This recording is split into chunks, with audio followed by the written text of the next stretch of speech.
De vuelta, son las 8:08. Ya está con nosotros en el estudio Harald Beyer, con quien vamos a conversar de un montón de cosas, exministro, economista, parte del Centro de Estudios Públicos. Harald, gracias por estar aquí, bienvenido. Muchas gracias, pero mi título personal es profesor de la Universidad Profesor Católica. de la Escuela de Gobierno. De la Escuela de Gobierno. Escuela de Gobierno de la Universidad Católica, sí. ¿Cómo estás, Harald? ¿Bien? Muy bien, muchas gracias. Qué bueno. Harald, contigo en la larga línea de tiempo de las conversaciones que hemos tenido, en distintas etapas tuyas y del país también, yo creo que probablemente una que ha cruzado siempre de manera bien permanente esas conversaciones son los resultados de la encuesta del Centro de Estudios Públicos. Yo nunca me voy a olvidar, años atrás, yo creo que estábamos aquí en La Cabañita. En el otro locutorio. Nuestro primer locutorio que estaba forrado en madera, entonces le decíamos La Cabaña. Hablamos de algunas de las láminas de la encuesta CEP, y yo tengo el recuerdo de ti resaltando la importancia que tenía para las personas. A ver, primero esa lámina que uno siempre le llama la atención respecto a la satisfacción con su propia vida, ¿verdad? Que es una cuestión que relativamente se mantiene en el tiempo, no así la visión que tiene de lo que pasa con el resto, ¿eh? Con el resto del país, con el resto de las cosas, con el resto de las familias, con el resto del mundo. Y tú reforzabas ahí la necesidad de esas personas para sentirse realmente seguras o más confortables todavía con el todo, de la necesidad de un colchón sobre el cual caer frente a eventualidades. Y probablemente eso es lo que ha venido marcando con altos y bajos, con ideas buenas, ideas malas, ideas descabelladas, lo que tú quieras. Hemos tenido, no sé, probablemente desde la Convención Constituyente a los momentos que estamos viviendo hoy día, pasando con anterioridad por el estallido social, distintas respuestas a eso, pero eso sigue todavía predominando. Esa mirada tuya, en esa línea de tiempo larga, que además es la que nos da la encuesta del Centro de Estudios Públicos, nos lleva a pensar hoy día, o a no concluir, pero a hacer esa radiografía de lo que la opinión pública está pasando, lo que quiere y lo que espera. ¿Cuál es? Yo creo que ese asunto sigue estando pendiente. Yo creo que en una sociedad de cambios tan vertiginosos como las que vivimos hoy día, las personas sienten que su propio esfuerzo, y además eso cada vez más reconocido, es bien importante, pero que en situaciones en las que no tienen control sobre distintos aspectos de su vida les gustaría tener alguna seguridad. Y eso yo creo que es algo que está por construir todavía y sigue estando pendiente. Ahora, lo interesante de la encuesta, me parece a mí, es que hay una cierta expectativa muy positiva respecto al futuro, que es interesante, como hay un cuestionamiento a la coyuntura, pero sí una mirada positiva hacia el futuro, y es tal vez ahí que los liderazgos políticos, sociales y económicos han fallado, de construir un futuro que sea de alguna manera compartido. El pasado divide, las personas, la coyuntura divide, las personas lo tienen muy claro y lo contestan de distintas maneras en la encuesta, pero el futuro une. Y la pregunta es cómo construir entonces ese proyecto de futuro que el país creo que anhela y que está esperando y que la población está anhelando. Tiene muchas expectativas respecto, por ejemplo, de sus hijos. Que van a estar mejor que ellos. Ellos mismos se sienten mucho mejor que sus padres. O sea, hay una sensación de que el país puede avanzar y eso de alguna manera está por construir. Y eso es lo que yo encuentro más interesante de la encuesta. También, totalmente. Digamos. De hecho, fue parte de lo que analizamos el otro día con Juan Manuel cuando analizamos la encuesta, más allá de la coyuntura de las evaluaciones políticas, etcétera. Ahora, ¿dónde pueden encontrarse los mínimos comunes de esa construcción o de esa mirada favorable al futuro? Estoy pensando en para que también la clase dirigente sepa leerla, porque tú hoy día tienes la sensación, no sé si te pasa a ti, pero uno ve a los candidatos presidenciales y hay mucho que a mí por lo menos me genera la idea de que no saben a quién hablarle. Entonces le hablan a uno y a otro en distintos momentos del tiempo y parecen literalmente contradiciéndose a rato. Lo que pasa es que la población es muy diversa, que es propio de una sociedad moderna. O sea, estamos viviendo en una sociedad pluralista, con gente que tiene distintos proyectos de vida, y lo que quiere de alguna forma, ¿no es cierto?, es que eso se una en algún gran proyecto. Pero hay, yo diría, tres claves que están presentes. Uno es las instituciones. O sea, hay un cuestionamiento de las instituciones, cómo esas instituciones están funcionando, y yo creo que eso requiere una mirada de cambio, por así decirlo, respecto a esas instituciones, hacerlas más transparentes, más creíbles, más meritocráticas, de forma tal de que sean mejor gestionadas, etcétera, etcétera. Yo creo que ahí hay una gran dimensión que viene hace algunos años respecto del trato, que se mide en el trato, y que la encuesta CEP apareció, por ejemplo, en la encuesta pasada. La gente se queja mucho del trato. En las instituciones, en la calle, en distintas formas. Ahí hay toda una avenida que yo creo que requiere una reflexión. Lo otro tiene que ver un poquito con movilidad social. Yo creo que también aparece, de hecho, es donde menos satisfecho está la gente respecto a los avances en posición social, y creo que quiere una sociedad un poquito más, con mayor movilidad social, más meritocrática, por así decirlo, si uno quiere. Yo creo que esa es una dimensión donde se puede trabajar también con mucha fuerza, y creo que ahí hay poco, en las dos dimensiones que yo he mencionado, hay poco contenido. Y lo otro es que hay una cierta desconfianza del Estado, por así decirlo, y la sensación de que el país tiene que seguir progresando a pesar de eso, digamos. O sea, que empieza a aparecer con mucha fuerza el crecimiento económico y otras dimensiones como medidas de bienestar, de aumento de bienestar. Y creo que eso tiene que ver con otro problema que hemos estado discutiendo, que es esta gran discusión que tenemos sobre el sistema tributario, sobre subir los impuestos, ir hacia un estado de bienestar, por así decirlo, que es como el modelo de la OECD, de los países, y donde la población no se siente muy cómoda en esa dimensión. Entonces hay que buscar otro tipo de contrato social. Creo que por ahí hay tres dimensiones que de alguna forma creo que hay que abordar. ¿Tú tienes la idea de que el mundo político todavía no está leyendo bien a la ciudadanía? No, y yo creo que lo que ha pasado es que en Chile se asentó con mucha fuerza, creo yo, y eso es algo que se ha desconocido, la democracia liberal. Y la democracia liberal no solamente significa instituciones, sino que significan modos de vida, significan tradiciones, costumbres, etcétera, etcétera, que de alguna forma están ahí con mucha fuerza, pero al mismo tiempo eso significa que el mundo político, el mundo social, el mundo económico tiene que liderar un poquito para ir consolidando ese proyecto, y eso es lo que yo creo que la población no nota, y en parte se debe a que la población es muy diversa. Defina democracia liberal para el que haya quedado ahí medio... Yo creo que es un conjunto, ¿no es cierto? Lo que yo quiero decir es que todos sabemos cuáles son las instituciones: Estado de Derecho, justicia, ¿no es cierto?, imparcialidad, posibilidad de que cada uno desarrolle sus proyectos de vida, pero esto se mezcla con un conjunto de otras tradiciones y de ritos y de valores que son bien importantes y que las personas de alguna forma desarrollan privadamente o a través de instituciones civiles o lo que sea, digamos. Y eso es poco apreciado. Mucha de la discusión que tenemos es sobre que hay modos de vida que son más aceptables que otros, y eso es algo que la gente no acepta, creo yo, porque cree que caben todos, digamos, ¿te fijas? Entonces, ¿cómo lograr eso? ¿Cómo lograr hacer esta síntesis? Y yo creo que eso explica un fenómeno que estamos viviendo en la política, porque indudablemente que el escenario político actual es muy favorable para la derecha por dos dimensiones que se dice siempre, ¿no es cierto? Los temas que están en la agenda son como temas más de derecha. Y lo otro es que el gobierno está muy desaprobado. Seguridad y crecimiento, claro, digamos. Son como... y el otro es que el gobierno está... Pero hay una tercera dimensión en la que se pone poco acento, es que el centro hoy día está vacío y que el oficialismo no es capaz de penetrar al centro.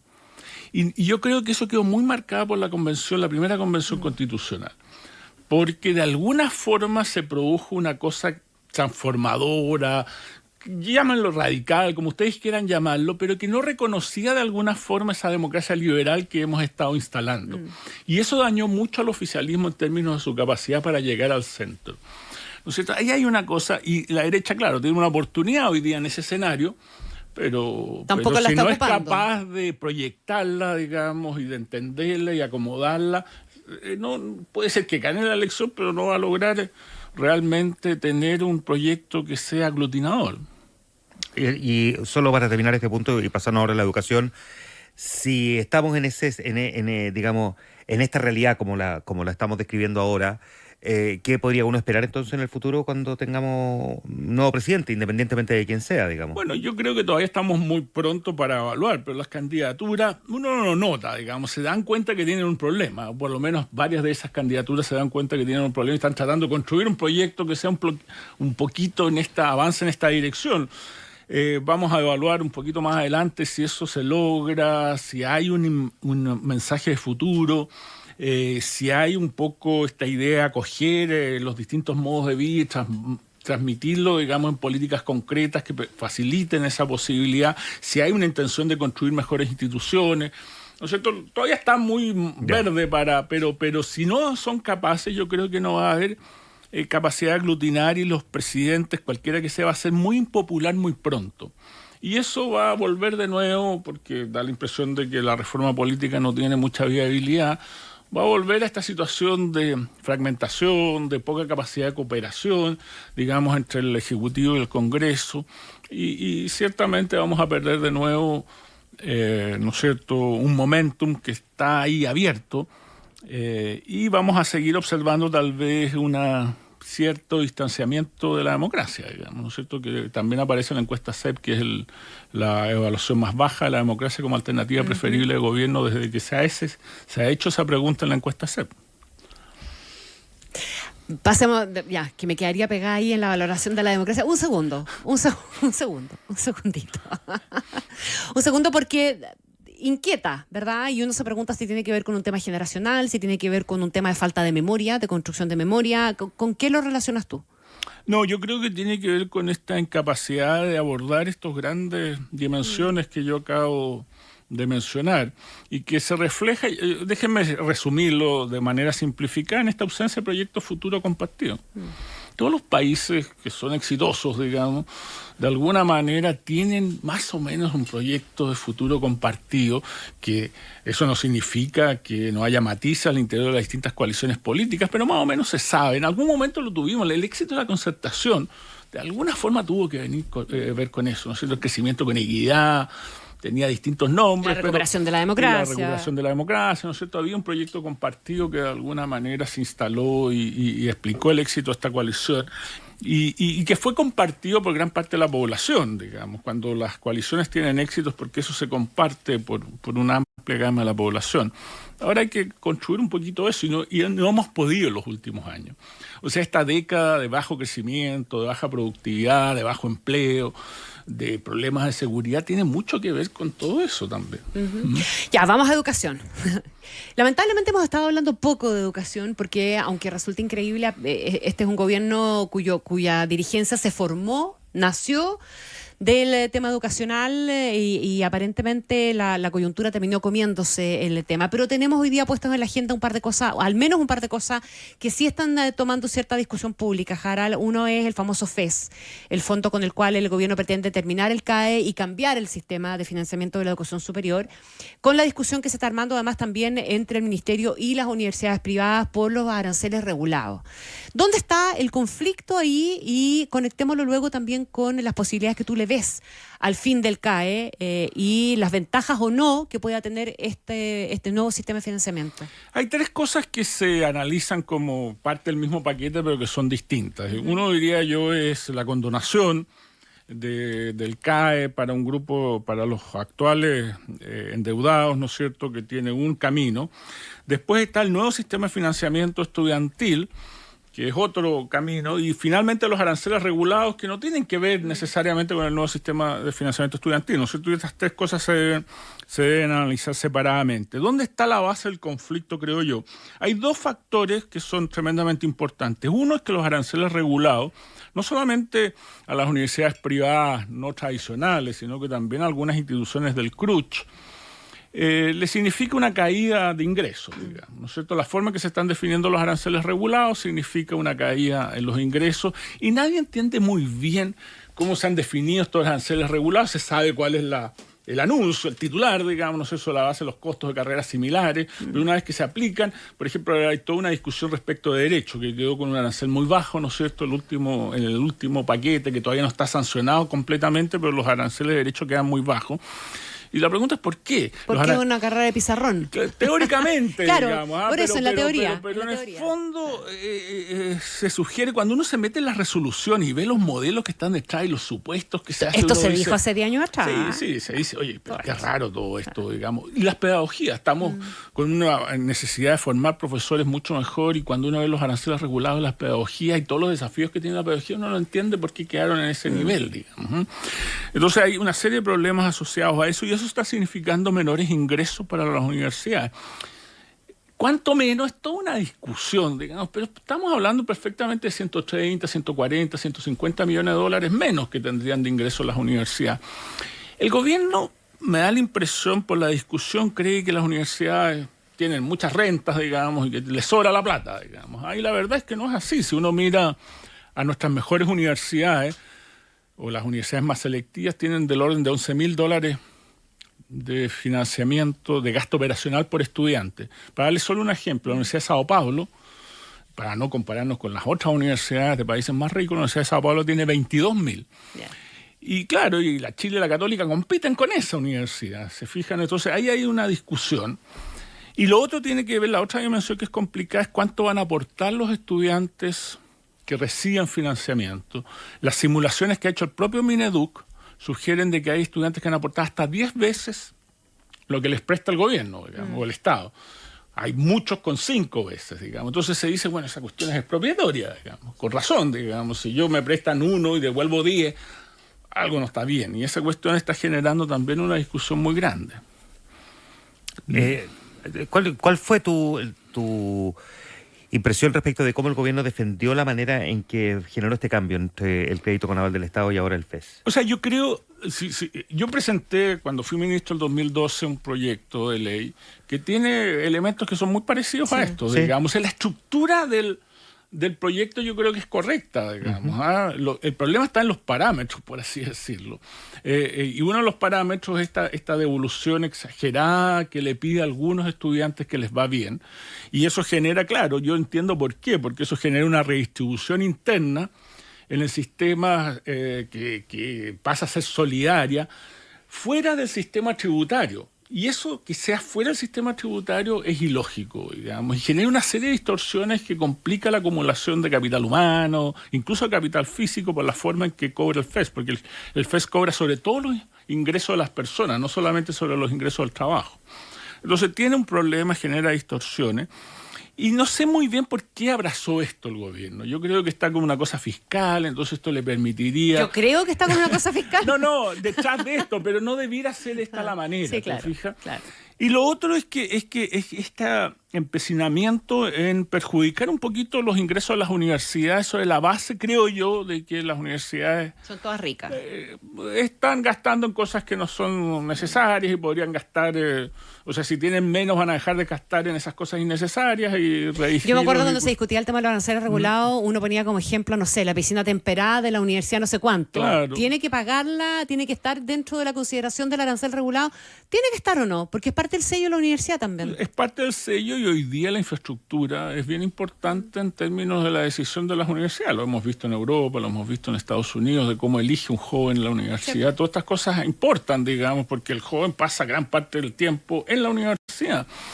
Ahora, si la universidad se equivoca, van a ser las familias, los propios jóvenes los que van a ir tomando las decisiones y cambiarse de universidades, ¿no es cierto? Si eso es lo que de alguna forma ocurre. Pero además el modelo de aranceles regulados sobre la base de costo es perjudicial para la innovación, porque las universidades empiezan a aparecerse para tener los mismos costos y nosotros sabemos que la formación de pregrado tiene que cambiar mucho en Chile.